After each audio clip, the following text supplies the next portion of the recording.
Bye, Felicia.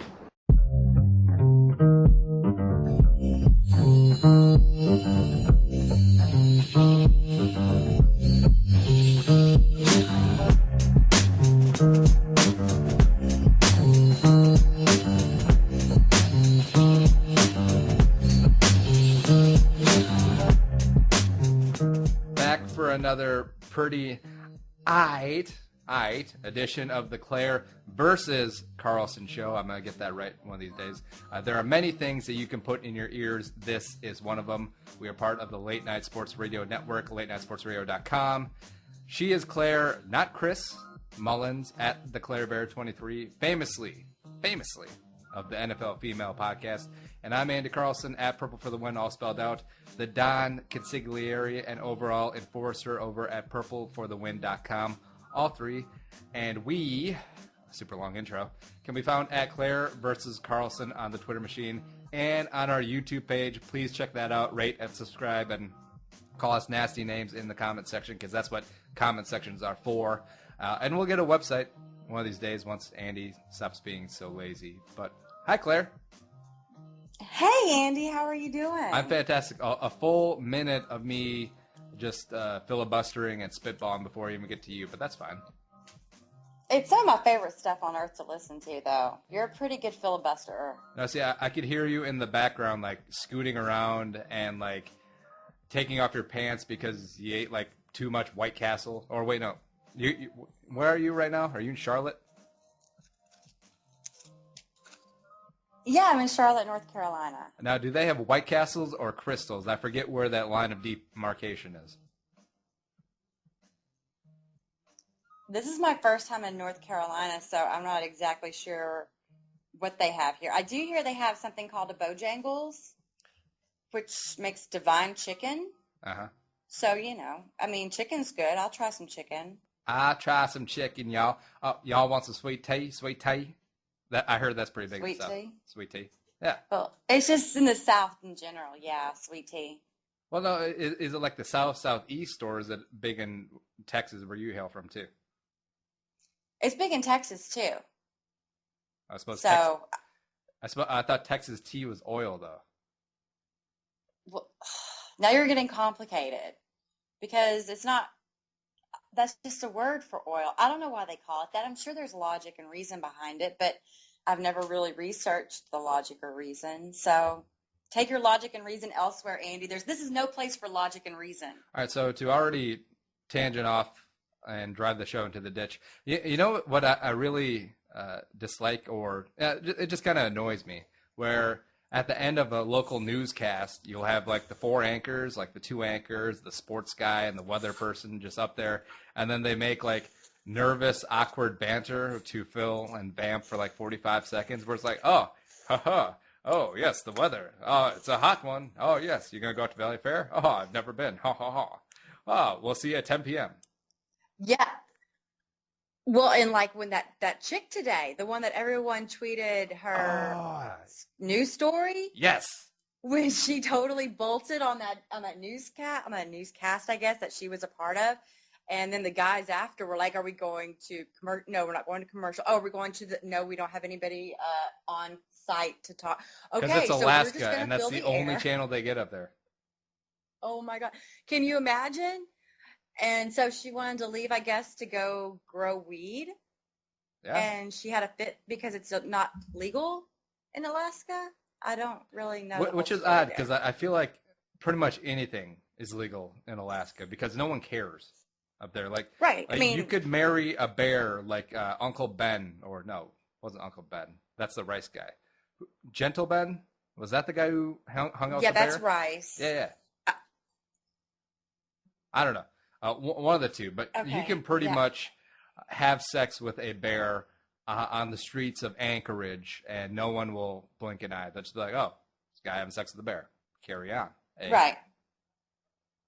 But they don't apparently like medicinal weed, and she took a great offense to that, and so she tripped, and home dude who was running the newscast was like, we're sorry for that. So now we'll turn to I don't know, Teresa on site. No, there's no Teresa. Nope, there's no commercial. Nope, there's no anything. Teresa's off having sex with the bear. Exactly. So that's what happens in Alaska, people, in case you didn't know. All right, so recovering off of that first tangent, we have a lot of good and random stuff today. We're going to try and keep it light, keep it fun, because that's what sports are supposed to be, even though there's been a lot of heavy topics lately in the sports world, especially the NFL. But first, Claire, you had some hashtag first world problems. Why don't you tell people about that? Oh, my gosh. Okay. Oh, my God. Traveling in America is a nightmare. First of all, Spirit Airlines with their little bitty, their fares are half the price of everybody else, but they will charge you $50 for a carry-on. Yeah, that's how their fares are so low. Hello. So you're supposed to travel with nothing. Yep. Okay. You will travel with nothing, and you'll like it. You can't even get Wi-Fi. You can't buy a drink. You can't do anything. It's like you're imprisoned in the air. And then, Southwest Airlines, God bless them. I love them. I love them. I love them. They did take a moral stance on the NFL today that kind of bugged me. But overall, in terms of flying comfort, they're the best. Leather seats, big roomy spaces, all the planes are the same size. You don't get stuck on some little whatever. Anyway, horrible turbulence going from Dallas to Houston. Thank God it was just Dallas to Houston last week. And this little girl next to me, she's a really cute little thing and she's dressed really nicely.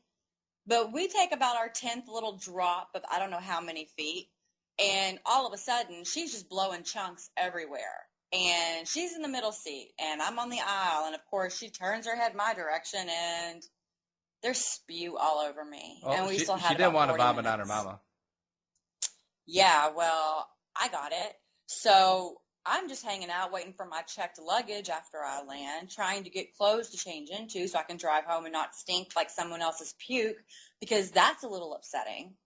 And then the no Wi-Fi in the air. Come on. They can make a quick $10 over and over and over again all day long if they would just put a stupid router on their stupid planes.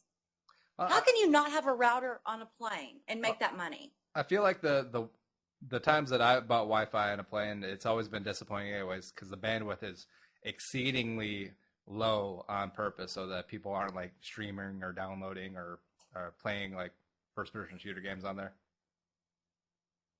So you're not supposed to watch porn on a plane, Andy. Well, it doesn't say you can't. There's no federal law against it. It's not like the 21st Amendment.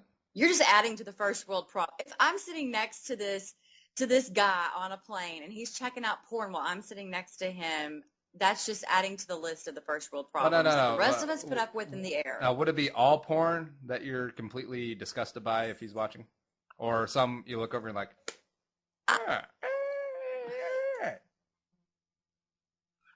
I do not want to see a guy sexually aroused right next to me when we're at 35,000 Well, no, who says he has to be sexually aroused? Maybe he's in it for the art.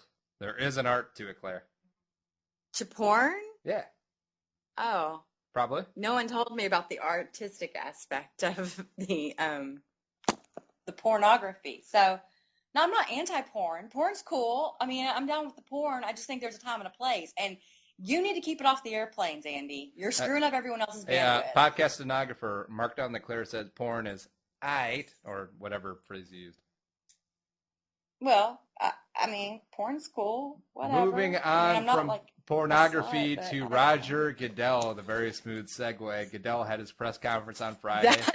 And it's gross. Like we mentioned off air, it seems weeks ago that Goodell had his press conference, mostly because it was buried on a Friday afternoon. We had the weekend full of college sports and NFL action. And plus, he didn't really say anything. And I know that a lot of people were up in arms. They were giving Goodell grief that he wasn't come out and talking. And when he did come out and talk, he was half an hour late. And when he talked, he said nothing. But I don't know about you, Claire. I didn't expect a whole lot from the press conference. I pretty much expected the whole stonewall political answers that we got. I did too, but I feel like he got very visibly flustered whenever he started Nichols taking questions, made him squirm, especially. baby. That was awesome Yeah. because, as we discussed offline, I was not the world's biggest Rachel Nichols fan. She's not very comfortable on camera to watch. She's just stiff and moves her hands weird, and she looks like Tony Romo with a wig on. But wait, are we talking that's about not the point. pornography still, or are She you talking about asked, Rachel Nichols? that is the grossest. What? Stiff, That's almost awkward, as Tony gross as Romo with a you. wig on. All right. And then, yeah, after the Goodell segue, that's just too much. No. We're off the pornography now. No one else is indicative of something that's pornographic. There you go. Anyway, Rachel Nichols is a good reporter. She asks some darn good questions, and I'm very impressed with that aspect of her work. So it was a lot of fun just to watch Roger Goodell have really no clue how the appropriate answer should come out. That was pretty much the highlight of the whole thing for me, even though it was infuriating that a man making, what is it? 40 How million. much does he make again? 44 million? Okay, yeah.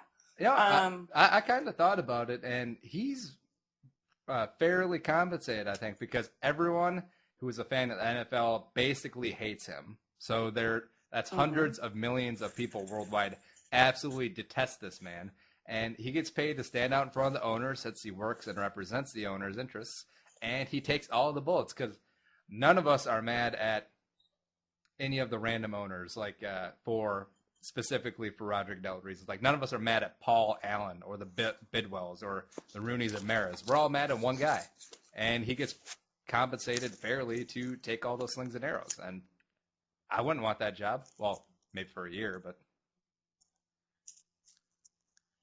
You do want that job. You were lobbying Twitter to get that job. NFL commissioner for 1 year, take everyone's crap, and then buy Barbados. Or I could buy Argentina or You something. can buy Barbados for another 44 country. mil. I don't know. Or maybe Argentina, because they're basically in default everywhere. Yeah, but back to Goodell. I thought the Howard Stern stuttering John interruption was it was well placed because he knew something like that was going to happen. I didn't. I didn't expect it at all. It was a surprise. Don't take me to the elevator. I don't want to go in the elevator. Oh, man. That was awful, but it was hilarious too. That was really good. He's just watching him squirm, just about the video questions that were asked. The guy who asked about TMZ, or the guy from TMZ, we got the video. Oh yeah, did you see his face as soon as the guy said he was from TMZ? He's like, oh. Yeah. So it's a little bit upsetting that someone in that position wasn't prepared for every question that could possibly be asked, really. Because doesn't he have people? He has people, right? He's Roger freaking Goodell. Yeah, you got to think that Goodell had a ton of practice leading into this, like a ton of batting practice, fielding every single conceivable question. But Rachel Nichols still brought the heat like Clayton Kershaw. Yeah. I mean, like her first line out of her mouth. You've had pretty extreme unilateral power in deciding discipline. I mean, whoa. She goes on to say he'd gotten it wrong in a few cases, and that tends to happen when there's no checks and balances. How willing are you to give up some of that power? And do you think it would be the right thing to do? Huh. It's kind of a leading question. Good for you, Rachel Nichols. My favorite one was where she asked about the conflict of interest with the former FBI director who works for a law firm that has represented the NFL. And I love Goodell's answer. I'm paraphrasing here, but he's basically like, we work with a lot of law firms, and a lot of law firms have been involved in litigation suing the NFL. So we can't always play with groups that have not had any involvement with us. That's a great answer. Yeah. I mean, how far around the block can you go? I would have gave him a rim shot. But boom. Yeah. So I don't know. She was everywhere, and she was all over that press conference. He was looking like he wanted to hide in a hole. It was an interesting hour or so. And just one of my random pet peeves from the press conference as well was Peter Alexander from NBC News. He had the first question, just randomly. And instead of asking about, did you see the tape? When did you see the tape? Blah, blah, blah. What about the Ravens investigation? He asked to the effect of, Commissioner, what would happen if one of your daughters or your wife was involved in domestic violence or something like that, where it was just, you had the first question at this monumental landmark press conference and you serve up that? I mean, honestly, how do you think he's going to answer? I mean, who cares? Focus on the task at hand. Right, exactly. This is not about his personal feelings. It's about how are you handling the situation and going to make it right. Besides, what do you think he's going to say? I'd be fine with it. Yeah, it's fine. Next. And, okay, Roger Goodell may not have thought through a lot of the questions he received that day, but I guarantee you that question had been posed enough throughout the media and everywhere else. He's thought of that question. You know what I mean? It's not, it wasn't relevant to the reason we were there, you know? Peter Alexander, NBC News. Come on. Also, speaking of, the Ravens had their press conference today. Steve Bisciotti sat up there like on the Game of Thrones seat, and it looked like it looked more like an Apple, like an iPhone 6 unveiling up there as the stage was set up, and basically came out, and I'll give him credit. He spoke from the heart. He lambasted Ray Rice and Ray Rice's camp for basically manufacturing the entire ESPN Outside the Line report that dropped right after Goodell's Friday press conference, basically insinuating that the Bisciotti and the Ravens tried to cover up the Ray Rice investigation. A little wink nod, a little Ray, why don't you go away, and then we'll bring you back at some other time. Yeah, we'll see. I'm pretty much over this, but it just gets exceedingly interesting to me that what should have been a very easy decision with Ray Rice after learning of the incident, possibly seeing the videotape, just to sit him down for an extended period of time, how badly and how many terrible decisions lead to more bad decisions on top of things that supposedly smart people like Steve Bisciotti, Ozzie Newsome possibly, John Harbaugh maybe, and Roger Goodell have made in this situation. Yeah, I mean, what was it? Steve Bisciotti's little vine that I saw today was saying, it's not like I work hard. It's not like I would have 60 more hours a week if I sold the team. Oh, okay. That inspires a lot of faith, buddy. At the same time, though, he did actually, like you said, spoke without notes, spoke from the heart. He wasn't a robot giving programmed answers. He said he stepped in a lot of potholes. Lines that could be taken out of context that will basically write columns for the next week. Right. Well, he said when your integrity is questioned, it's humbling. Well, honestly, I mean, his integrity has been questioned before, and so has that organization's, and it's being questioned again. So, I mean, how many times are you going to be humbled? I don't know, by being questioned on your integrity, but it keeps happening. So, whatever. I don't know. I'm not inside the Ravens, but it's easy to build preconceived notions about them just from various events that have happened surrounding that organization. Yeah, and I've been saying this for a while, that the 30 for 30 about these past few weeks in the NFL will be interesting, but the whole Ray Rice incident might have its own 30 for 30 by itself, and I'll find that one extremely interesting too. Absolutely. I mean, I need to be removed from it a bit. It's been overload, but it's been a really interesting cover-up and cover-up to cover-up the cover-up, and on and on and on and on. It's been intriguing for sure. See, I think what might possibly happen is that Ozzie Newsome's been on his path to be the athletic director at his alma mater, Alabama, for years. And he is seemingly a man of high character, and I could see him just washing his hands of this whole situation. He's already got 2 rings, and be like, all right, screw you guys, I'm going to Tuscaloosa. And then John Harbaugh could jump ship too, and then maybe Bisciotti is just left holding himself here. Well, I mean, he's not a stupid man. I think he knows how to get people in the right position to do the job well. So plus, a stupid man does not have that white of teeth. Right. Well, and that many teeth. He's like Sharknado with all those teeth everywhere. Where did all those teeth come from? Kind of awkward, but whatevs. No, all right. Money you could buy. You got an interesting dental. Yeah, exactly. There you go. So, I don't know. And just putting a bow on this, note to billionaires and potential future NFL owners, if you do become an owner, be like the Rooneys, be like the Maras. Don't be like Bisciotti, and don't be like Ziggy Wolf. Moving on to happier Right. things to a degree. What the heck happened to your Texans in North New Jersey?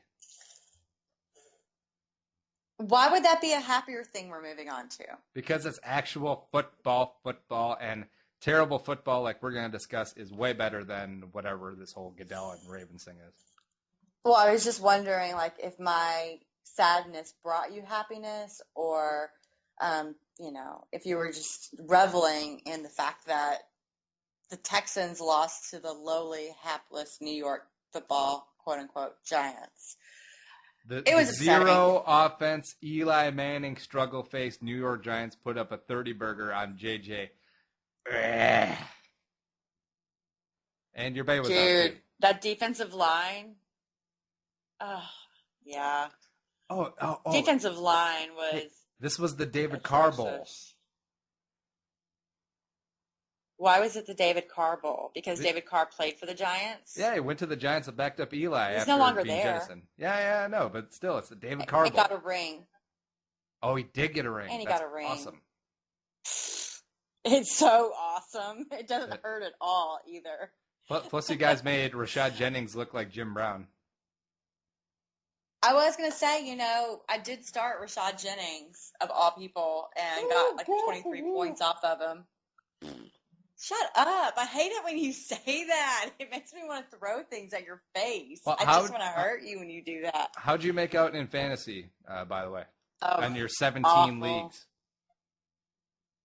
How I have awful? 5 teams. Yep. I think I did 2 and 3. I mean, we'll find out tonight because I had several Bears and a couple of teams. Now, is it bad or kind of rubish that I kind of like starting guys who play on Sunday night or Monday Night Football just so I can always have a sweat? That's kind of masochistic in a way. I always like having a chance into the late games and always having a little bit of skin in the game. You know what I mean? So if there's a matchup between player A and B, and say player B is slightly less than player A, but player B plays on Monday night, I'll probably go with B if the difference isn't too big. That's quite an interesting strategy you got there. I hadn't really thought of it that way, but actually it could make for some more fun matchups. I might try it. Yeah. What could it hurt? And plus, besides losing. Since I didn't bet tonight's game, I don't have any fantasy guys, and I really don't care at all. No, we are recording this on Monday night, by the way, full disclosure. But fantasy, I did not have a good week in my one league to rule them all because Sproles got shut down, Morris got shut down, Rudolph got hurt. Bobby Rainey laid an egg early on, and my defense scored more touchdowns than my skill position player, so that was fantastic. Oh, ouch, dude. And it was even worse because my opponent played Tony Romo, Dez Bryant, and the Dallas kicker against the St. Louis defense. Which sucks even more because Tony Romo threw a pick six.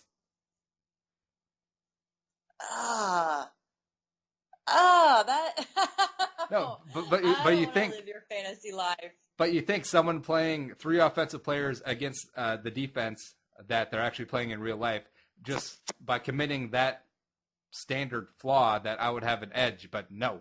And it came down to Colin Kaepernick yet again, and he let me down because he's not as good as Russell Wilson. I thought it was close at the beginning of last season, but not anymore. No, he's not. Well, you know what I did? I did something really stupid. You dated Colin Kaepernick. I did what? You dated Colin Kaepernick. No. God, no. He kisses his biceps. That's gross. No, actually, I started Josh McCown in 2 leagues. Oh. And I went with Mike Evans. Why? Yeah. Because the Atlanta defense was supposed to be atrocious. And their secondary especially was supposed to be like, woo, we'll just burn those guys up. And he had more points than my other quarterbacks in a, projection sort of setting. So it just looked like it might be something good. Well, it wasn't good, okay? I took a risk, and I had minus 0.13 points. But other than that, you're fine. Other than that, I'm fan-frickin-tastic. Hey, did you notice that ESPN.com, a bunch of the links were down today? Yeah, what the heck was with that? I mean, people are trying to do stuff here. I think the Chinese got cyber attacked ESPN.com, just like they did Target. Why the Chinese, though? What do they have against ESPN? They're a bunch of hackers, and they just hate America. So they're trying to take everything that we love. So they're trying to take Target, and they're trying to take the NFL away from us. They'll never succeed. I will fight them myself. You can't have Target. Target's fantastic. ESPN, marginal. You can have it. But give me the Target back. Ooh, Jay Cutler plays tonight. Jay Cutler. Oh, yeah. What's your deal with him? What's your obsession with Jay? Why? I don't know, but you know what I've recently discovered? They suck. Most women who love... No, you're not going to listen, are you? This is really interesting. No, full disclosure, most of the time that you're talking, I'm just waiting for my turn to talk. Shut up. God, All right, I hate fine. you so much sometimes. Right. Tell me about women and Jay Cutler. Okay. Most women who love football, I have discovered, have either a thing for Jay Cutler or Phillip Rivers, and they hate the other. And I think it all goes back to that one game, right? Oh, where they're jawing back and forth when Cutler like was in Denver? Yelling? Yeah. Yeah, that happened. So I think women decided they like that cocky attitude from one of them, but the other one repulses them. Well, I'm on Jay's side. I'm Team Jay. So there you have it. See, as a woman, yeah, you can tell me if this is true, and it's sample size, LOL, but whatever. Do women respond more to like a cocky, brash attitude? Do women like that sort of confidence in men? I've read that in a book. Well, I think with a little humility involved, yeah. I mean, as long as it's not on a personal level, like they're just a total dick to everybody on earth. But when they are confident in themselves and can be a little cocky about it, sure, that's a good thing. The chicks like that. All right, so chicks would be all over Richard Sherman. Yeah, he probably gets way more action than we could even imagine. Yeah, because after... I mean, maybe he's married, I don't know, but... I don't think he is, because after he's finished, he just yells out, "I'm the best lover ever!" He's getting propositioned on the reg, for sure. So, whatever. Yeah, what's going on in the background there? Oh, God. Is it a hotel party? What? Is it a hotel party at La Quinta? Oh. Yeah, I'm having a big hotel party here in my little hotel room right by the airport. It's a blast. At the airport in Carolina. And just to wrap up the first segment, I want to talk about my happiness. And talk about it's legit happiness. It's not snark happiness, because the Minnesota Vikings lost in New Orleans 20-9, but it's Teddy time. It is Teddy time. Look at you with your, like, rays of sunshine and BS. Hey, just because Teddy was the 32nd overall and the Texans picked 33? 33rd? I just want to hit you. God, I'm so sad you're so far away because I just want to hit you one time. Hey, but you got that guard, Zurzinafana today. Is he starting? Xavier Suafilo? Yeah. Yeah, he's starting. He's playing. You know who else is starting? Oh. You know who else is starting? Teddy Bridgewater. Who? Teddy Bridgewater. Shut up, you're a hooker. Okay, can we just say real quick, a little minor tangent, but it needs to be said? Sure. How stupid Ray Lewis is. How utterly idiotic he is. We gotta save it. We got. Oh, do you say something new tonight? Oh no, I'm just watching him on the Monday Night Countdown, and he just crossed my mind, and I didn't know if it was. I forgot if it was on your list or not. So I just had to let it's you at know the that. end. We'll get a little levity in on Ray Lewis, but I just want to finish out the first segment with just talking about Teddy. Matt Castle, unfortunately, was playing like bad Castle, and he also got hurt, and so Castle breaking several bones in his foot on that last play before the Vikings kicked the field goal to make it 13-3. That was our Drew Bledsoe, Mo Lewis moment. because Teddy's in. It's over. You're awful. Congratulations. You have hope for the future. I hate you. Hey, and you know what? For being thrown in the fire like Teddy was, he looked pretty eyed. I mean, he did look for his check down very quickly, and he did evade the pocket very quickly. But then again, the offensive line is terrible because Matt Khalil can't block something that's easily blocked. And that is my joke there. Yes, but hey, you got Tom Savage. Oh, my God. And you have Ryan Mallet. Why are we giving them French names? That's my question. And Ryan Fitzpatrick. All right, fine. Okay, we went from the Matts in Houston. There were always Matts quarterbacks, and now it's the Ryans. Ryans. And so, yeah, we're cursed.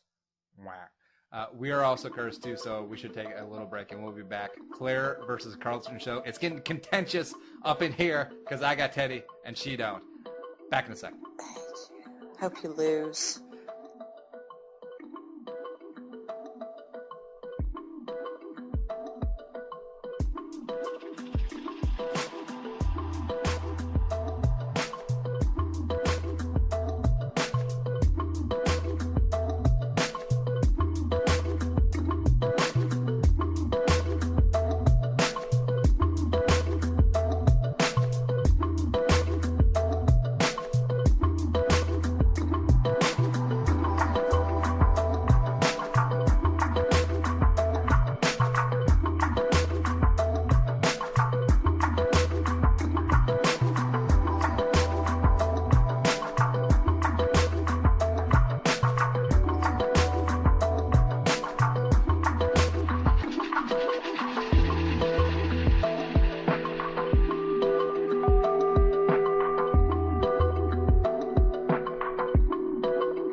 From the random break, and Claire, how are the health stones bladder currently? At the moment, they're okay. I get fearful because when I travel, they get ugly. Do you have a gallbladder or kidney stones? Well, you know what? Funny thing is, when I was growing up, I had kidney stones, but they went away, and now as an adult, I have gallstones. Well, in the era when you grew up, it was pretty normal to have a pet rock, though. That was like all the rage, wasn't it? I'm not 60. Come on. I mean, it's not that far. I'm closer to 60 than I am to 0, but, that's okay. Closer to 0 is the number of starts that Johnny Manziel has made this far in the 2014 season, and probably for the foreseeable future because Brian Hoyer has been That is a smooth segue, Claire. Do not knock it. But Manziel did get in for a little trickeration in their game against the Baltimore Ravens. Johnny came in, handed off to Isaiah Crowell.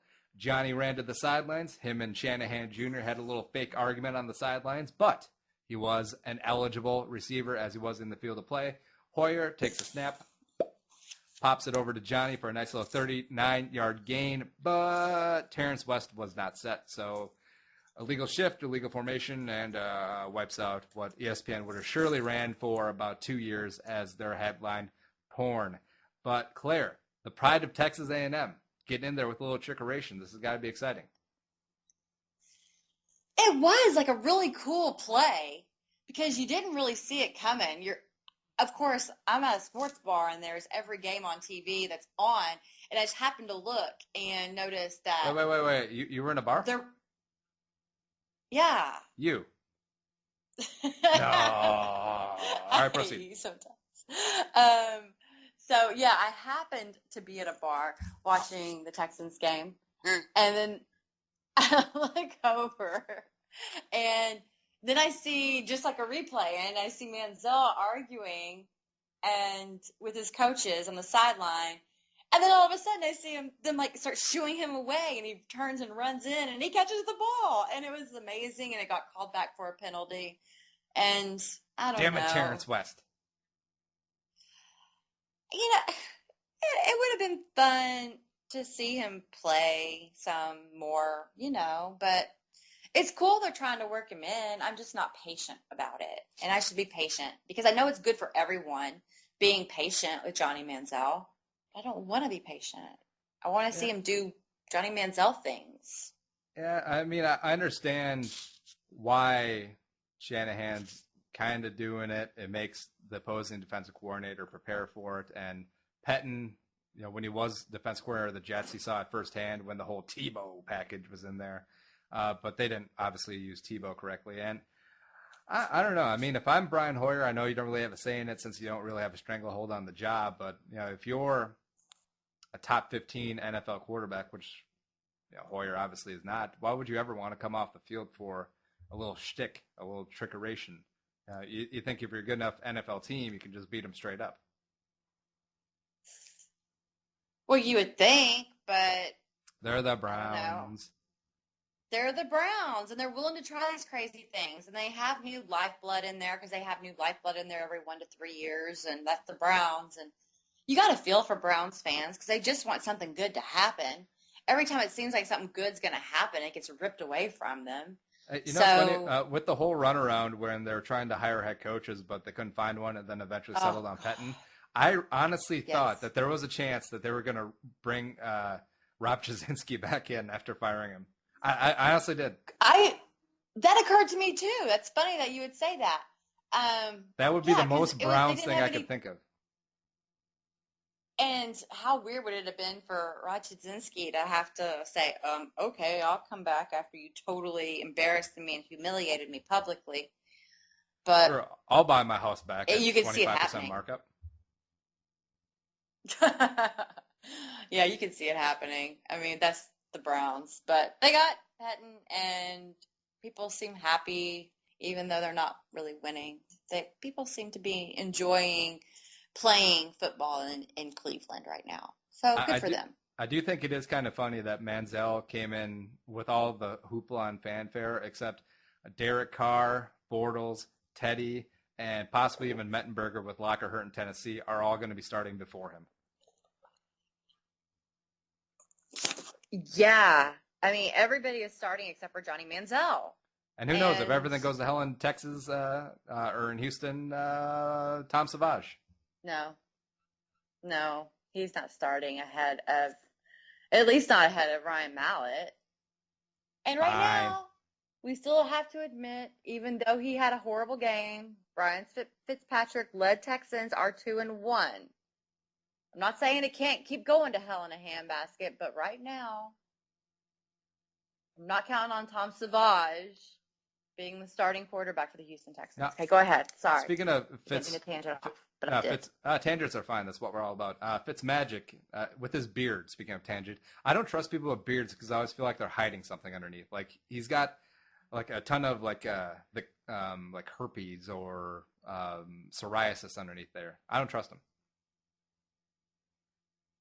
Well, what if he does have psoriasis? What if this is like the most pleasant way he has of covering up a horrible skin condition? I'm not going to even acknowledge the herpes comment you made, except for or in his collegiate days at Harvard, he got involved in the wrong crowd and maybe he got a little swastika on his chin, and now he has to cover it up. Are you kidding me? He has to cover his shit. Hey, I don't know. Have you seen him without a beard lately?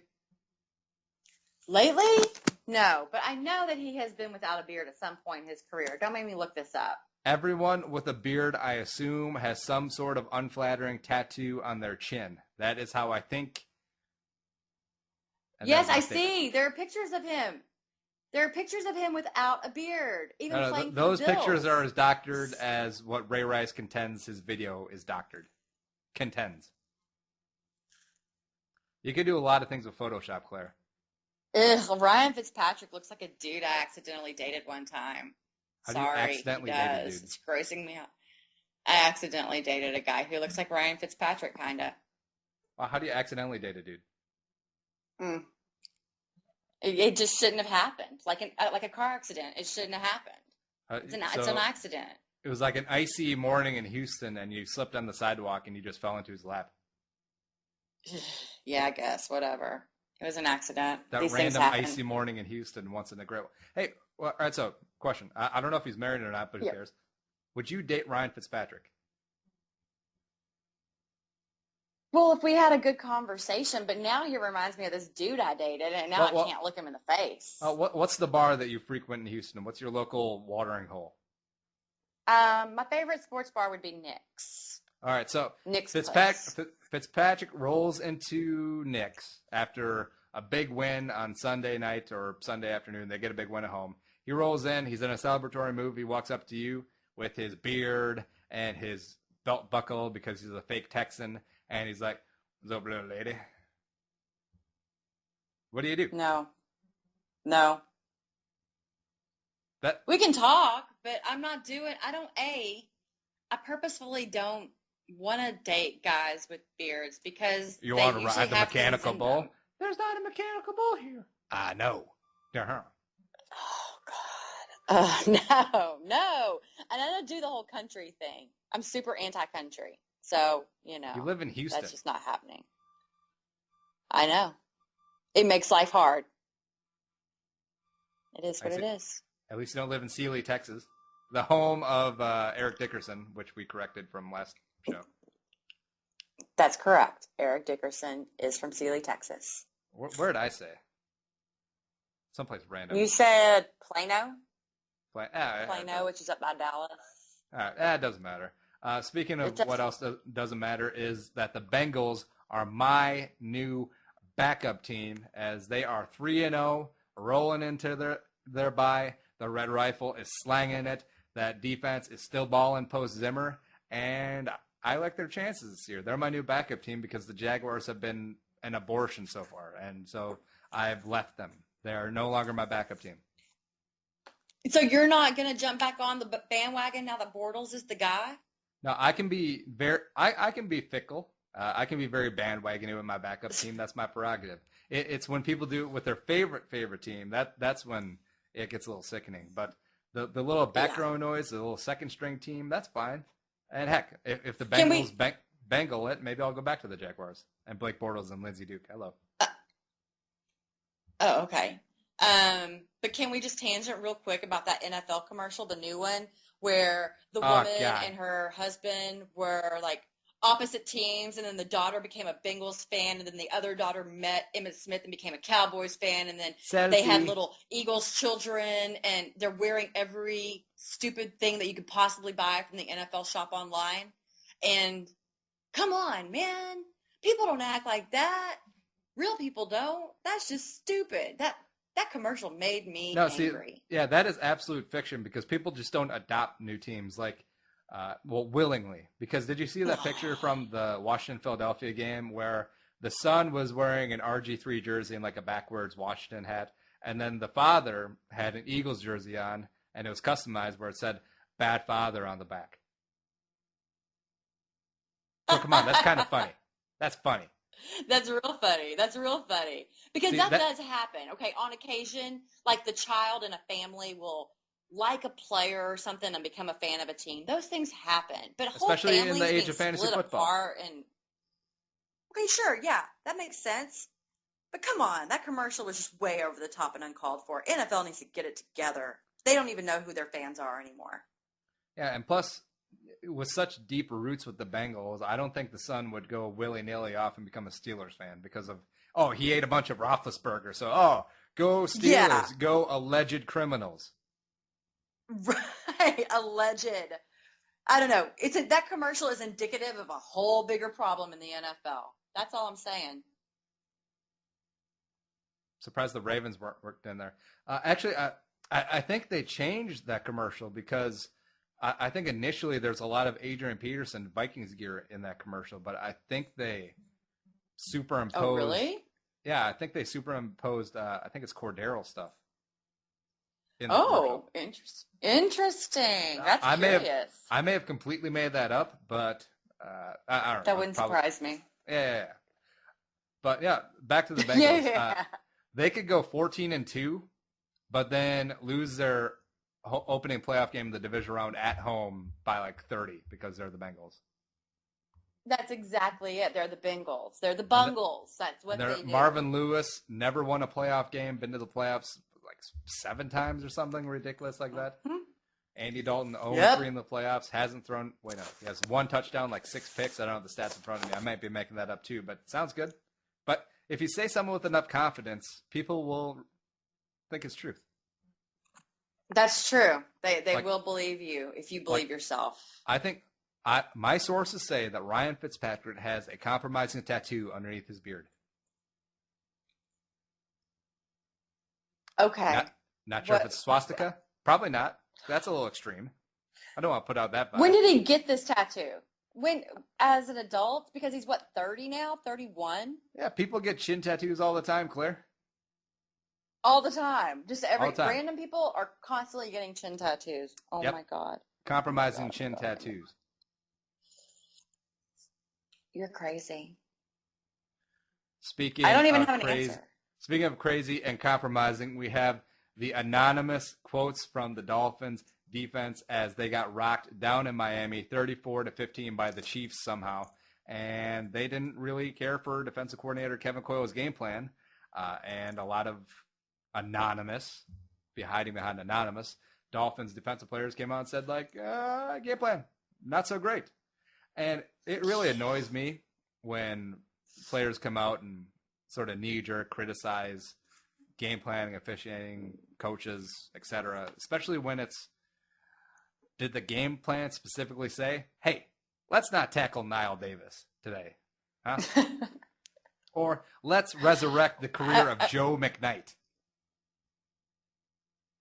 Right. That's what Adam Beasley of the Miami Herald was reporting. Some Dolphins defensive players, unnamed, were irate with Kevin Coyle's game plan and the loss to the Kansas City Chiefs. So, just wondering... Is Cortland Finnegan still in Miami? Yes. I bet it was Cortland Finnegan. You mean Cortland Finnegan? What, is there some sort of I'm going to play this joke until I die. What? No, because he's Cortland Finnegan because Andre beat the F out of him. Yeah, he did. He did, and that was awesome. That was the awesomest thing that ever happened in Texas history, and that is why our organization is sad. Hey, it's okay. At least Andre Johnson can throw some actual man punches. It's not like that little hissy fit that Drew Brees made after Captain Munderland roughed him, quote unquote. Oh my God! The little hissy fit slap fight towards Blanton, who had nothing to do with it. It's like he had his elbows up next to his chest, and his hands were just going, slapping at him. It was so funny. No, I want to say, I almost want to quote Jim Harbaugh when Clay Matthews took a swing at someone. Just like, oh, if you're going to fight someone, you got to bring some knuckles. I mean, come on, Drew. I know that your moneymaker is that right hand, and that's probably your dominant hand, and you don't want to bust your knuckles on Blanton's helmet, but you can't come out there and do the limp-wristed little sissy slap. Get in someone's grill and actually manhandle them if you're going to do something. And you know he can yell because anytime they have the Saints pregame on, he's always doing, oh, crap, interception, Bears, woohoo. I'm sorry, this is Monday night. We're recording live. And so touchdown, pick 6. That was really cool, though. Anyway, but you know that he has, some bravado, some gravitas. He can, handle a crowd and be authoritative. What happened in that little hissy fit fight where he just looked like a 6-year-old girl going at her big brother? Yeah, I don't know. And plus, he was. Now, I'm pretty objective about the call. I know that some Vikings fans were like, oh, that call cost us the game. It didn't really. It would have given us a lot of momentum, as it was still only 13-9 at that time, and it was a 3rd and long spot. We would have gotten the ball back with good position, and Teddy was starting to move the offense. But, it was a pretty thin call. Like, I wouldn't call it egregious, but then again, Munderland is a small dude. He's even smaller than Drew Brees, and he had Brees wrapped around the waist and had no momentum. And so how do you tackle someone, a larger opponent, in that spot, besides try and hip check him? It wasn't a body slam. It wasn't a suplex like all of the headline porn is, but I thought it was a perfectly fine tackle. And if they didn't call it, I don't think a lot of people would have gotten too upset. But since they did, a lot of Vikings fans are upset. Well, I mean, okay, and you have a right to be upset, but, you can always second guess things all you want. If the team overall is going to play as well as the team can play, one event is not going to change the outcome of the entire game.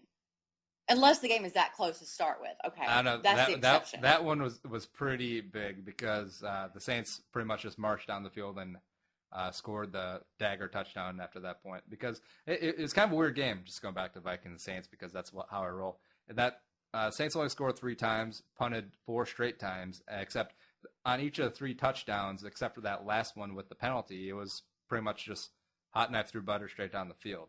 But then the 4 possessions in between, Vikings defense, they're pretty eyed against them. And, it's kind of weird. I know because that sack, that roughing the passer call was the last play of the third quarter. And it was a big call that determined the outcome of that game, I think, because it's a really big inflection point. Vikings would have gotten the ball back only down 4 with all the momentum. Superdome was kind of taken out of it, the atmosphere. Even in the home opener, the Vikings kind of shut them up.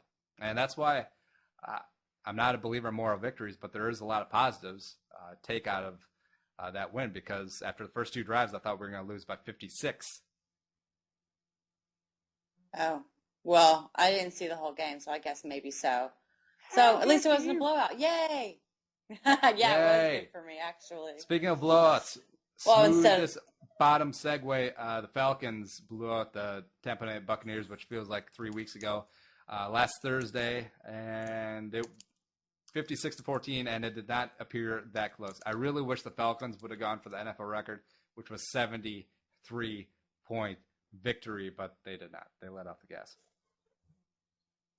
I mean, really, if you're going to do it, you know what? They did, because you put TJ Yates in there. And I'm sorry, he has learned under the school of Matt Schaub too long, and I don't think he knows how to not be an interception machine. We saw it in the preseason. We've seen it when he played this season. He turns the ball over. And so if you would have just kept Matt Ryan in there, you could have really actually made things happen. That would have been fun. Except then if Ryan randomly gets rolled up and tears an ACL or blows out an Achilles at 56-0, Atlanta would burn, and I don't mean General Sherman. No, I hear you. You're absolutely correct, and it's not the smart thing to do, but it would have been fun for the rest of us. I mean, I don't care about Atlanta. Whatever. That's the game. Things happen, but I guess I can see as a conservative coaching perspective, you don't really want to put your star QB out there. Whatever. Fine. Be conservative. Yeah. Why can't they just chuck it like Houston did to SMU back in the late 80s, Andre Ware, where they put up 95 points? Right? Those were the days. And I kind of like to see, not that I'm anti-Tampa Bay. I do like Lovie Smith a lot. But ever since, and I know it's not his fault, it's no one's fault but this guy, but Greg Schiano, when he did that whole basically bum rush Eli Manning when they're in the victory formation. Yeah, dude. Ever since then, I just kind of wanted Tampa Bay to get a little bit of their own medicine. So maybe it's a little vitriol on my part. I do kind of feel bad for Leslie Frazier. Did I ever explain to you why Leslie Frazier's nickname is Butt? No. Not like B-U-T-T like an ass, but like B-U-T like butt. No, I didn't know. It's because people always say, Leslie Frazier is such a gentleman, such a kind man, but he's a terrible person. Well, some people are not supposed to be in charge. I didn't even think Leslie was that great of a defensive coordinator here in Minnesota. Oh, before you know he got Minnesota the much job. better than I do, so. Oh. Yeah. Well. Yeah. Bad, huh? Yeah. And speaking of bad, Hey, how's your special teams going? They're all right. Marciano. No, Prefer's back. He's not screwing you guys over? Oh, okay. No, because Prefer's back, yeah. Hey, we blocked an extra point. That was the highlight of the day. And Blair Walsh didn't get a field goal block, so stuff. Hurrah. Speaking of doing stuff, Stephen Tulloch did some stuff as he ended up tearing his ACL Bill Grammatica style, celebrating a sack in the Detroit's win over Green Bay. And this is endlessly funny. And plus, it really helps out my cause since Tulloch was the leading tackler for the Lions last year and was headed in that direction this year as well, is the team captain. I feel bad for him, but it is a kind of a funny way to get injured. You know, this is the first time he's been injured in 9 years of playing. And that's a long time in the NFL. That's over twice the average career. That's only about a third of London Fletcher's career. Come on. Well, that's true. London Fletcher has been playing for like 5 decades or so. But yeah, he tears his ACL. And so you feel really horrible for the guy. But at the same time, that's your player. You're kind of like, geez, why? Calm down. You're not 21 anymore. You can't just jump around like it's not going to have some ramification. You're a grown-ass man. So you sacked Aaron Rodgers. Whatever. Yeah, it's like act like Texans, you've been here, bro. It's like the Texans defense operating without Brian Cushing. Oh, wait, they do that all the time because he's always hurt. Always. But then we lose. Then you watch our defense crumble. So I hope that doesn't happen to the Lions. But if it does, it does. I really hope the Texans don't lose 14 straight games. He's trying to do the discount double check. Why is that even something that you would find amusing? Because it's mathematically possible. Because it's mathematically possible. Respect my feelings. I don't think you don't respect my emotions. I think you enjoy seeing me in turmoil. Well, you know, if you guys end up with the number 1 pick again, you can get Jameis Winston at the top of the second round. Hello. Number 33. I'm not taking Jameis Winston. Not even in the top of the second round if he came out. No, we would take Mariota in the first round. What's wrong with you, bro? Number 1 overall, except he'd want to wear number 8, and that can't happen in Houston. Is that his number? Yeah. No. Yes, he is number 8. No, we're going to have a talk about that. That's all. That's all. Well, it's going to be okay. You can't ask the kid to switch his number because that might have some deep-rooted meaning People do and it all significance the time. to him. No, maybe it doesn't. All right, so I don't know anything about his backstory, but what if he wears number 8 because his mama raised 8 kids all by herself and worked 3 jobs just to survive and slept half an hour a night, and he was the 8th kid, and so he wears that 8 to honor his mother, and he goes number 1 overall to the Texans, and he gives Goodell a big hug up on stage at Radio City Music Hall or wherever the hell they're moving the draft this year, and he wants to wear number 8, but he can't because of your issues. It's not my issues. It's a whole city's issues. David Carr and Matt Schaub are the reason Marcus Mariota can't have nice things. He'll get a $1 billion contract. He just needs to change his number. Now with the rookie wage scale. It's not that serious. Okay, he'll be fine. You know what? He's going to be okay. Will you implore his mother to have a 9th child so then he can wear number 9? Oh, wait, no, How that's about if Leckler's he's number 1 because he's the richest one in his whole entire family? Just be number 1. You're number freaking 1. You're the most illustrious member of your entire lineage. Be number 1. It's your destiny, Marcus. It really irks me when quarterbacks wear number 1. Why? Warren Moon wore number 1. What's your problem with Warren Moon? Warren Moon was a stud. No, Cody Carlson was better. Warren Moon was assistant quarterback. Oh, bite me. I gotcha. I forgot that is a player that we have in common. I'm on my way. You need a swirly. Oh, please. Oh, where It's we're talking about him. We were talking about Jameis before you veered us off And into you know what? Mariota. What's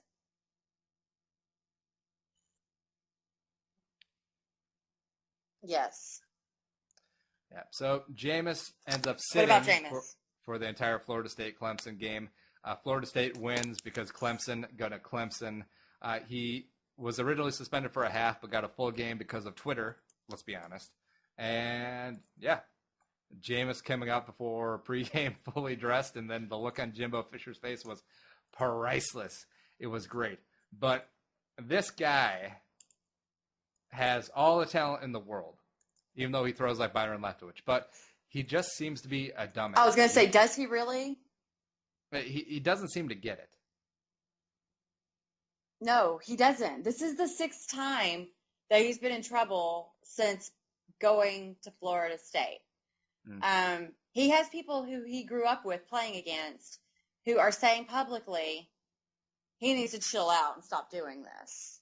That it's getting to be a problem, and the whole coming out in his uniform now. Apparently, Jimbo, which okay, what kind of grown ass man is named Jimbo? This is all I need someone to answer for me. No one will tell me.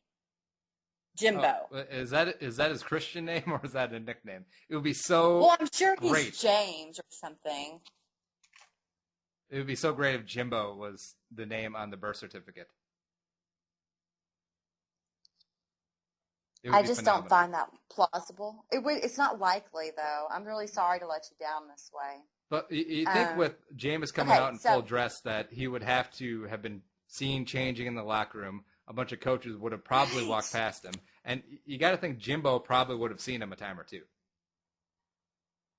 That's what I'm thinking. Like, how did no one see this coming?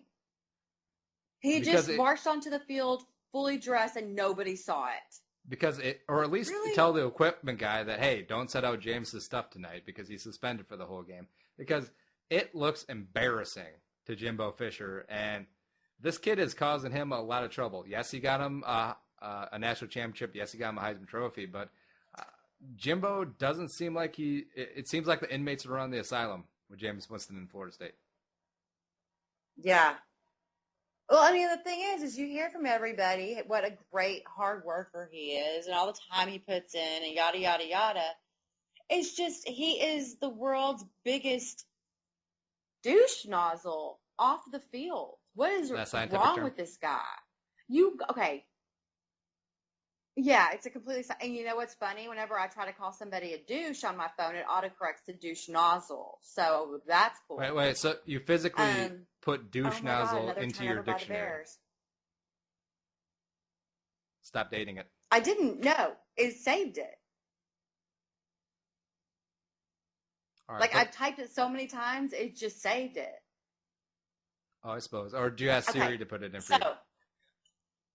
No, I don't talk to Siri. I don't talk to that bitch. She's not worth my time. She's not ever right. She doesn't have any good answers. She's stupid. I hate Siri. Anyway, where were we going with this? Oh, okay. I just wanted to run down. You're getting investigated for rape. It's very... Go. What? Okay, I'll continue.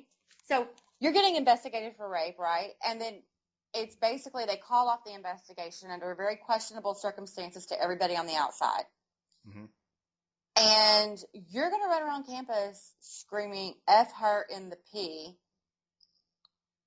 And that's okay in your brain. You don't have any hesitation to do that. Mm-hmm. F her in the P. I'm trying to keep it clean for, I guess, your friends who might listen because my friends expect worse from me. Oh, hey, my friends are actually fine with colorful language. It's not like I'm Mormon or Mennonite. And I'm definitely not Amish because I don't have any compromising tattoos to hide underneath a beard. Oh, that's disappointing. You're not the guy I thought you were in. On top of the rape allegations, you have just a bunch of minor stupid things that add up, like the BB gun incident, like bringing a pellet gun onto campus out in Tallahassee, saying he was shooting squirrels or whatever. Stealing soda at Burger King, minor, but added onto the pile. And then the whole crab legs thing at Publix. And also this whole effort writing the P, as you say, and it's a lot of dumb things adding up where he just keeps doing stupid, and that has to be a red flag for the NFL because a lot of people try to explain away like it's just a 20-year-old kid being a 20-year-old kid. But you don't see Mariota doing this. You don't see Bryce Petty doing this. You don't see Sean Mannion doing this or Raheem Cato. We just got to stop making excuses because he's not a normal 20-year-old. He is the face of a very powerful national franchise, which is Florida State. Well, he's the face. He's the face of basically the NCAA being the Heisman Trophy Award winner right now. So, yeah, the whole entire league has a lot to lose by him acting the league, the whole entire association, what the heck ever it is. Anyway, it just is embarrassing. He just needs to stop and go away, really. Just lay low. Jeez. A dollar says he does something stupid before this year's playoffs. Like what? I don't know. It will be something very small and random where if it was an isolated incident, people would overlook it. Like he would, I don't know, he's going to paintball a professor's mailbox or something. I feel like everything that he does can be attributed to some crazy frat prank. And I know that was like the logic behind the crab leg thing. But it all feels like someone dared him to act so stupidly. Triple dog dare him. I triple dog dare you all to hang with us through this final break. When we come back, we'll be talking LSU tailgate coffin. Why?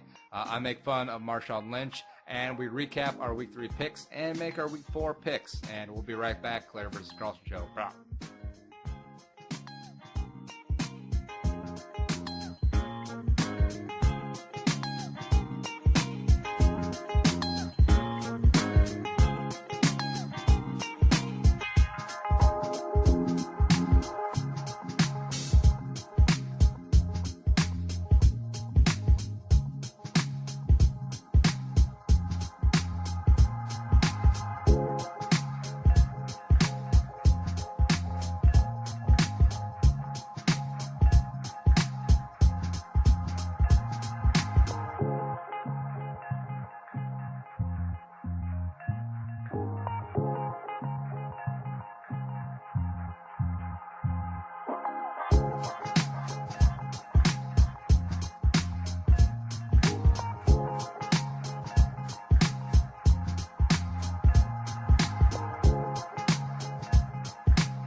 Bringing it on home in the home stretch of this edition of the Claire-vs-Carlson show. Just talking a bunch of random nonsense because sports have been a little bit too heavy lately. But we got one from college, and then I'm going to make fun of Marshawn Lynch. Hopefully he doesn't find out where I live and pelt me with Skittles because that'll probably make me cry because he's a very large man.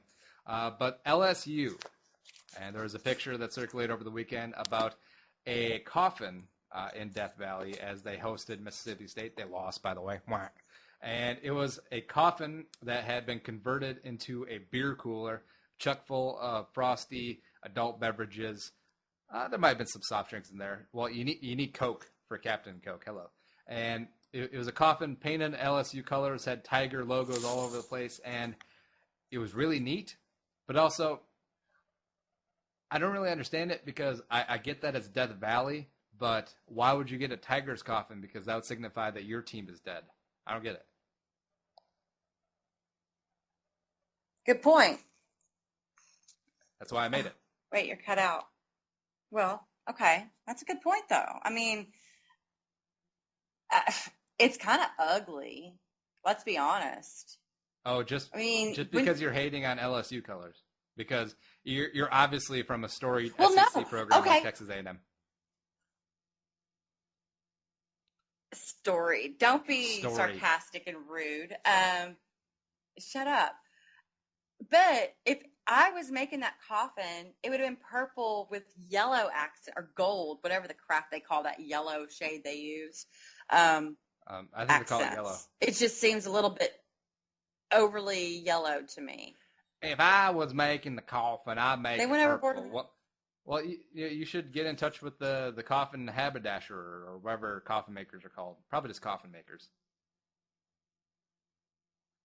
They're probably just called coffin makers, and I don't exactly know how to locate these particular coffin makers, so we're just going to leave it at that. But I feel like you should make it like neutral colors, and you can just put the logos of whatever team that you're playing on the cooler, on the coffin cooler, because they're going to die in death. So make it white? Even though Mississippi State did not. White is fine. I know, Gray. that was so cool. Actually, I have White a is little fine. affinity Gray is fine. for Mississippi State. Why? Because they have the same colors as Texas A&M? Well, and their fans aren't annoying as hell. Are and you that's hard to kidding come me? by. That's Cowbell University. Are you kidding me?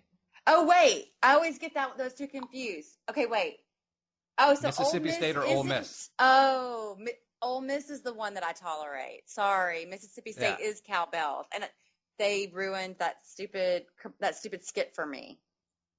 Yeah, and plus they ruined Cam Newton because they tried to offer him a $230,000. They said no. Yeah, dude. Okay, never mind. I take it back. But still, they're better than LSU. I suppose. But just general tailgate talk. Since you're from the South, I'm a larger college football fan and have more of a Southern draw. You've obviously been to more tailgates than I. So why don't you drop a little knowledge about what's it like to tailgate in the South? Sorry, the South. It is an embarrassing, what's the word I want to use? An embarrassment of riches when it comes to liquor consumption. I don't think that many people who haven't seen it in person can comprehend the amount of alcohol people go through in a tailgate setting. And oftentimes these games are starting early, like you sometimes will have in college football 11, 1 o'clock kickoffs, and by the time halftime rolls around, people aren't able to stand anymore. So that's always a little bit scary. And not just because of the inbreeding. No, that's really not as big a problem in most Texas areas as you'd believe. But anyway, I mean, we're not in Arkansas or whatever. So we just lost all 2 listeners we had in Arkansas, but go ahead. I'm pretty sure of our listening base, Arkansas was not a prime location. But because they don't have internet in Arkansas. Oh, my God. Actually, I was there last week, and it's not bad. I mean, it was quite lovely. I thought, I wouldn't mind living here. But then there's some people that you don't want to really associate with. Like the anyway, Duggars. Do they live in Arkansas? Yeah. Hello. Do you ever watch a show? I don't know. No, I don't watch reality TV. I actually haven't watched a show, but the wife has watched it so often that I kind of absorb it through osmosis. Oh, you know how it's always on in the other room and you can kind of like pick up on it? Yeah, that's me. That's my life. That and Cupcake Wars.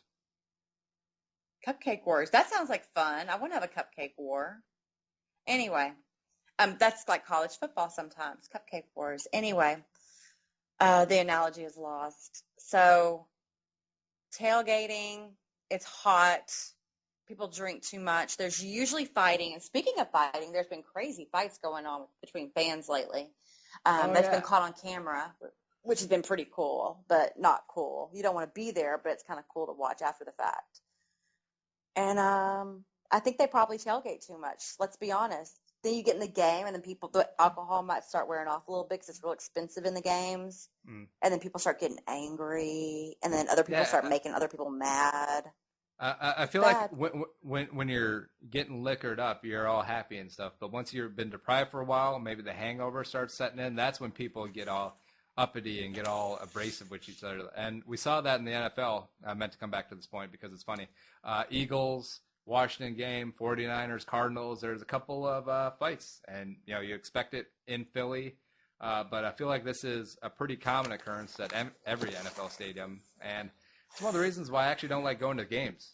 Not just because of the fighting, but because of the large percentage of drunken idiots and brolos that are just hanging out there. Brolos. What's a brolo? Brolos. It's my general term for, the guys who are like frat brothers and then go around yelling YOLO, and I just combined it, YOLO. People the guys do that? the guys who wear like the hats, the New Era hats, except don't bend the brim, leave the stickers on it, leave the tags on it because it's fresh. Yes. I know those guys. Those guys are awful. Fresh. Okay, so we know who they fresh. are now. No, it's not fresh. It's ugly. And no one thinks you're attractive. So, Geno Smith is going to get killed tonight. I'm just letting you know. Tomorrow, we may be mourning the loss of one Geno Smith when this airs. And I'm sorry, world. That's awful. But the Bears are going to kill him, I think. All right, so let's get into picks. Week 3, we differed on only 2 games. You got them both right. So now you are currently leading 21-11 going into Monday night. I am at 19-13. You have a 4-game lead. Excuse me, I'm not looking at the right numbers. You're leading 32-15. I can do math. And I have 28-19. You were leading by 4 games. So we both have the Jets tonight. Yeah, I know. So win, lose, or draw, you're going to be leading by 4 games. But I am confident that my picks will resurrect it. And I was talking with some friends that are into game theory, and they told me that it is a big disadvantage that I'm reading my already written down picks and letting you have position on me. So I'm actually going to make you go first. And since I'm a man of honor and integrity, I have all of my picks written down, and I will not deviate from them one iota. But also, I don't want to give you an advantage because you're a jerk. No, okay, fine. I mean, pot kettle, hi. All right, so a bunch of teams on bye in week 4, so a few lesser games. But the first one, Thursday night, the New York Football Giants at the Washington Professional Football Team. Who you got?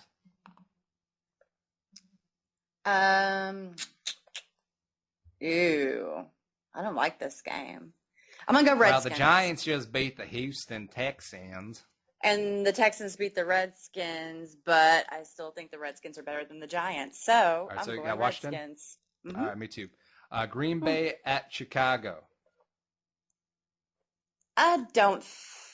I want to say that the Packers aren't going to lose again, but I don't believe it.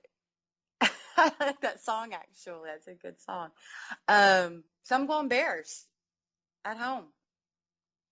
I have Chicago as well. I just had a really terrible joke with drove my car into the ditch thing, but that was way too soon. Buffalo at Houston. Who you got? Yeah. At home, both teams are playing better than people thought they would. I got to go Texans. It's the battle of 2 and 1s. It was supposed to be the battle of 3 and 0s. AFC Championship game preview. It could have been. It's quasi-related to the 35-3 comeback up at Orchard Park. You need to shut your dirty mouth right now. I said kind of, because, technically it's Tennessee. Kinda. Whatever. All right, speaking of Tennessee at Indy. Who we got? This game makes me vomit. Indy, I guess. Whatevs. Take the home team, me as well. Carolina at Baltimore. Hey, wait, who did you pick, Texans and Bills? I picked Houston. I thought I could skate by on that one. No, I wanted to know. I wanted you to pick Buffalo just so I could bitch at you, but go ahead. What are we on next? Carolina at Baltimore. Ooh, Carolina. I got Baltimore at home. Oh, actually, if you want me to, and if you allow it, I will take Buffalo at Houston, just so we can have a little smack in the Ryan Fitzpatrick Bowl. Oh, okay. This sounds awesome. Please take the Bills to come into Houston and beat us. That would be great, Andy. Okay. All right, so you have E.J. Manuel, who is basically Christian Ponder, coming in and taking on Ryan Fitzpatrick, who the Bills gave like $40 million to. But, all right. Mm-hmm. Detroit at the Jets. Who you got? Ooh, I'd love to see how the Jets play tonight, but They're not looking very good on offense, and Detroit's defense might kill them. So I'm going to go Detroit. I got the Jets, Jets, no Stephen Tulloch. Let's roll. Tampa at Pittsburgh. Come on. Pittsburgh. Yeah. Easy breezy. Miami at Oakland.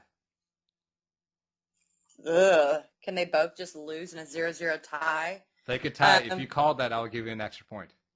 If you call a tie. I'm not calling a tie. They happen like once every 4 years. No way, dude. I'd say once every other year. I guess Raiders because they're at home. All right, yeah, me too. Jacksonville at San Diego. San Diego. Yeah, we're chalk so far. Good thing I switched. Atlanta at Minnesota. Do it. I want you to do it. Do it.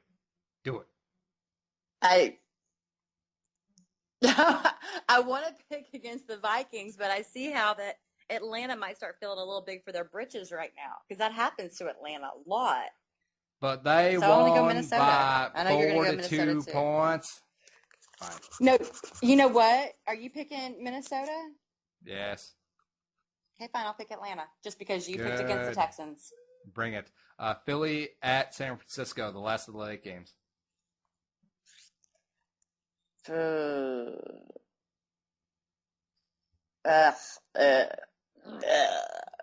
I guess. I got Philly too on the road. I just feel like San Francisco's a little off. It might just because they're missing Bowman, they're missing Alden Smith, they're missing Vernon Davis, and they just don't seem the same anymore, especially on defense. New Orleans at Dallas in the Sunday night game. Who you got? God, New Orleans better win. New Orleans. I got Dallas at home in the Sean Payton Bowl. And Monday Night Football, dun, dun, dun, dun. Patriots at Kansas City. Who you get? Patriots. I got Kansas City at home, and they'll probably be home dogs, so I'll be all over the points on the Monday Night Football game. So we differ on quite a few this week. Let's see, Buffalo at Houston. I got Buffalo. You got Houston for some reason. Carolina at Baltimore. I got Baltimore. You got Carolina. Let's see here. Atlanta at Minnesota. You got Hotlanta. I got the good guys, obviously. And then New Orleans at Dallas. I got Dallas. You got the Saints. And New England at KC. I have the Chiefs at home, and you have the Patriots. And so, easy breezy. I wish you ill. I'm going to catch up and surpass you this week because I'm going to be on point with my picks. Okay. If you say so. I believe it when I see it. Oh, you saw it in week 2. Not so much in week 3. You got lucky. Please. Speaking of getting lucky. You got lucky and I got unlucky. Bring it on home with a little bit of levity. Ray Lewis. And you tried to rant on this earlier, but now just unleash. Because what he said was funny. It was hilarious. Unintentionally hilarious, but it was funny. Oh, my God. He said to Chris Berman pregame Sunday regarding the Ray Rice situation, he said these words. Ray Lewis said this. There are some things you can cover up, and there are some things you can't. No, Claire, you have to say it in a Ray Lewis voice, though. But I don't have a Ray Lewis voice. I'm not a voice person. Try to sound like Batman. Try to sound like Batman. Where were the drugs going? I can't just go on air and try to sound like somebody else. Some things you can cover up. Some things you can't. Boomer. That's actually not bad. You want me to play it? I can play it. Do a squirrel dance. Let's see if it plays. Oh, wait. No, it's too long. It's way too long. Dear it's like antler 3.5 minutes. spray. Dear antler spray cured my bicep. Healed it. I forgot about that stuff. See, that's back when the Ravens really they were still dicks, but they were fun dicks. They weren't like these terrible dicks, which they are now. Well, they were questionable back then. They were still young and new and different, new, ownership, sort of, whatever. You didn't really know what you were getting. Now these things have sort of added up, and it just makes you question, their integrity, as Bisciotti said. things happen, and it makes you wonder. Damon Harrison, nose tackle for the Jets, looks really, really, really high on drugs. Snacks. I just thought everyone should know that. Why do you think his name looks is like Snacks? He would. That He's a is? big boy, and he's probably puffing with or riding with the Magic Dragon, Magic Harper ride, whatever. Yeah, that was can him. Smoke weed now. So anyway. Yeah. Also, okay. Claire, here are a couple of things that Ray Lewis can cover up. A dent in the fender. Okay, what? A dent in the fender of his Range Rover. Yes. Cover it up with a lot of spackle. You can do that. A chunk missing from a cake. Just a lot of frosting. Just put it right over the corner. No one will know. He can cover up his adult acne with some blush or some makeup. Does he have a skin problem? I didn't know. I don't know, but if he did, he could. Maybe there's a reason why he wore all that face paint, which is illegal now in the NFL because they have zero fun at all. A spot on the couch cushion. They could just flip the couch cushion over. Or maybe stabbing somebody to death. I don't know. I'm just saying. That was the last one, covering up a double homicide. But thanks for ruining the punchline. Oops, my bad. Although that was going to be allegedly, because we don't want to get sued because, they're going to take like 5 pennies out of the LLC bank account, which has not been formed yet. Oh, and speaking of no fun, what's the deal with Brian Hartline getting flagged and probably going to be fined for his very funny little putting touchdown celebration? It was just like a golf thing, right? I don't understand what happened. I think they flagged it because a lot of the other Dolphins were in on it, so it did seem choreographed, and you're not allowed to do that. I think if Hartline had just done it on his own, it would have been fine. But that's the fun part about the NFL in the no fun league, that they keep taking that stuff out, and I think they should be encouraging it. Yeah, I mean, it makes people talk about it the next day. You know, it's not hurting anybody. I'm not understanding why they can't just have some more fun. Yeah, because like if the Joe Horn cell phone or the T.O. Sharpie or like the Chad Johnson whatever, those touchdown celebrations happened yesterday, we're not talking about the Ravens. We're talking about, hey, did you see Joe Horn on that cell phone? Where did he get a flip phone, man? If he was cool, he'd have an iPhone 6. Beep, bop, bop, boop. Right? But now it's nothing. It's a golf swing, and oh my gosh, you're totally getting in trouble for that. Boo, NFL, boo. Yeah, and speaking of boos, save up a couple because I have some jokes at the end. So I'm going to make fun of Marshawn Lynch and his Beast Mode nickname because, Beast Mode is cool, but I think he's limiting himself just by calling himself Beast Mode. I think he should branch out. So, you know how players lose weight after they're done playing their careers? You know, they lose a lot of weight, especially offensive linemen. You know, Lynch, after he's done playing, maybe he drops down to, 175, and he can be called Least Mode. Boom. Or if he doesn't lose a lot of weight and if he goes to the buffet a lot, as some older players do, he can be called Feast Mode. That was better. I like that one.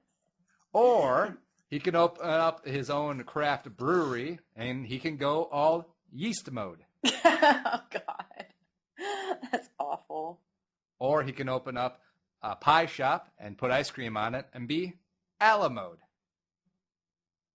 Oh, come on. It didn't even rhyme. The rest of them rhymed. They all have mode. How can it not rhyme? But they rhyme. Beast, yeast, feast, least. They all rhymed. And then fine. The last one rhymes. Hopefully, many, many years from now, not from CTE or any sort of brain-related deaths.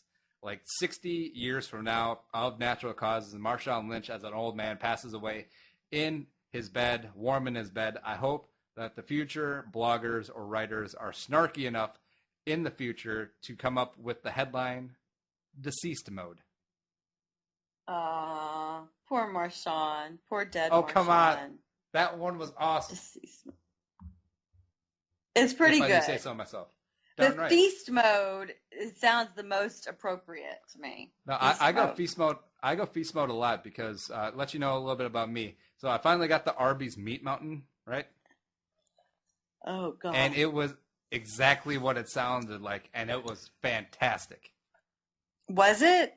Like, what Yeah. kind of meat is on the meat mountain? All right, so they basically put everything they have in their little mise en place trays. So they got bacon, roast beef, corned beef, pastrami, cheddar, Swiss, I think, in there, and chicken strips, all on a bun. And it's stacked very, very high. And it's $10, but it's phenomenal. It sounds awful, but, whatever. It was so good. How paleo is that? Probably very little. 'Cause what's paleo again? Non-processed? Yeah.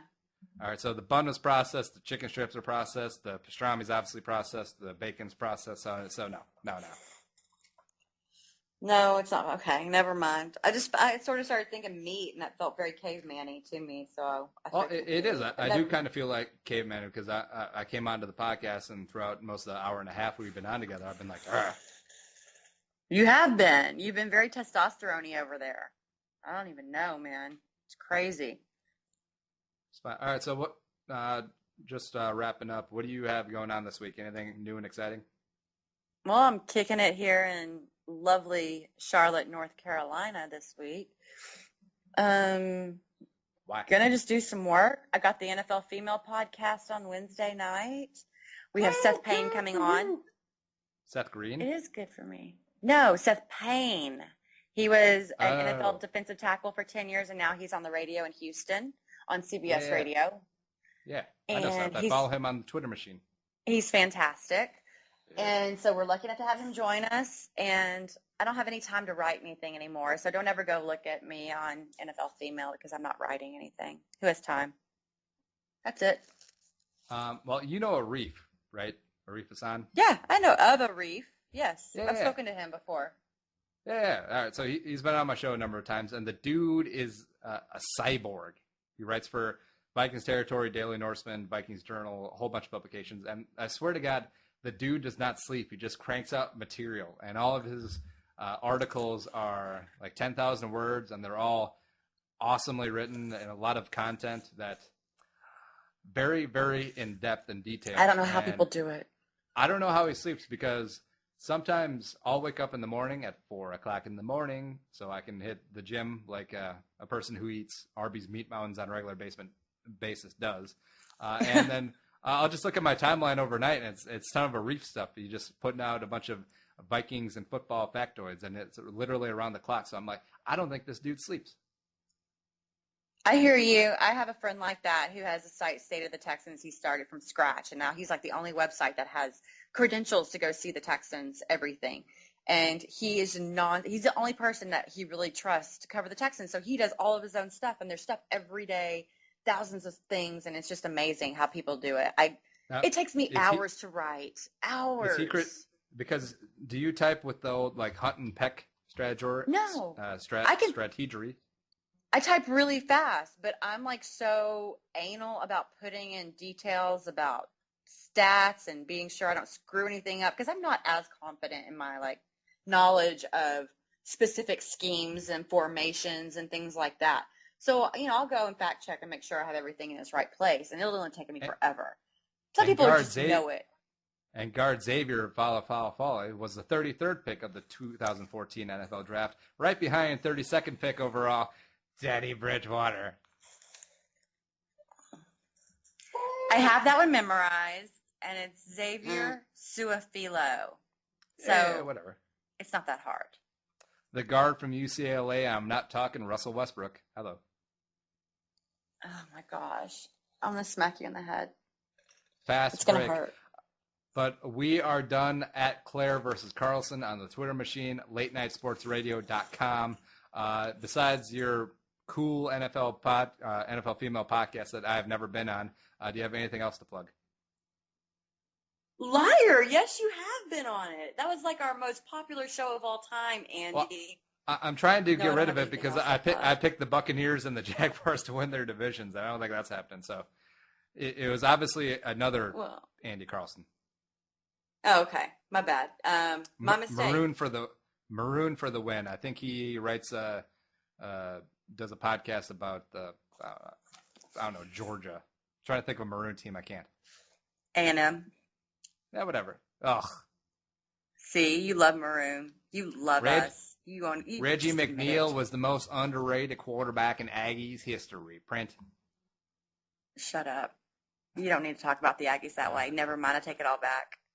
Reggie McNeil. My plug, Vikings Saints recap show is live on purpleforthewin.com and iTunes, on Stitcher, on YouTube. I'm everywhere because I'm a big deal. And this week I'll be previewing Vikings Falcons with Scott Karasik, the Falcons columnist for Bleacher Report. So I don't know if you know this about me, Claire, but I kind of got it going on, like Donkey Kong. Your network is quite extensive and impressive. I'm amazed at how you managed to fool so many people for so long. I know, and you know what's crazy? The overall downloads of the podcast from iTunes and on the website surpassed 15,000 last week. And I know for a fact that at least 14,000 of them are not me. Well, so booyah. Probably. I think you're embellishing that a little bit, but that's okay. And, we'll the rest of them are cats. The rest of them are cats. A ring of Chinese hackers that I just have hit press F5 all the time on my website. That sounds more like it. Okay, now that's why you know they're not you. But we're out of here, so say goodnight, Claire. Good night, Claire. I'm Andy Carlson. Be good people and have some fun with your sports. We'll check you next week. Bye-bye.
The music was created and produced by Deeb. To hear more of his tracks, check out soundcloud.com/Deeb. We're talking about practice.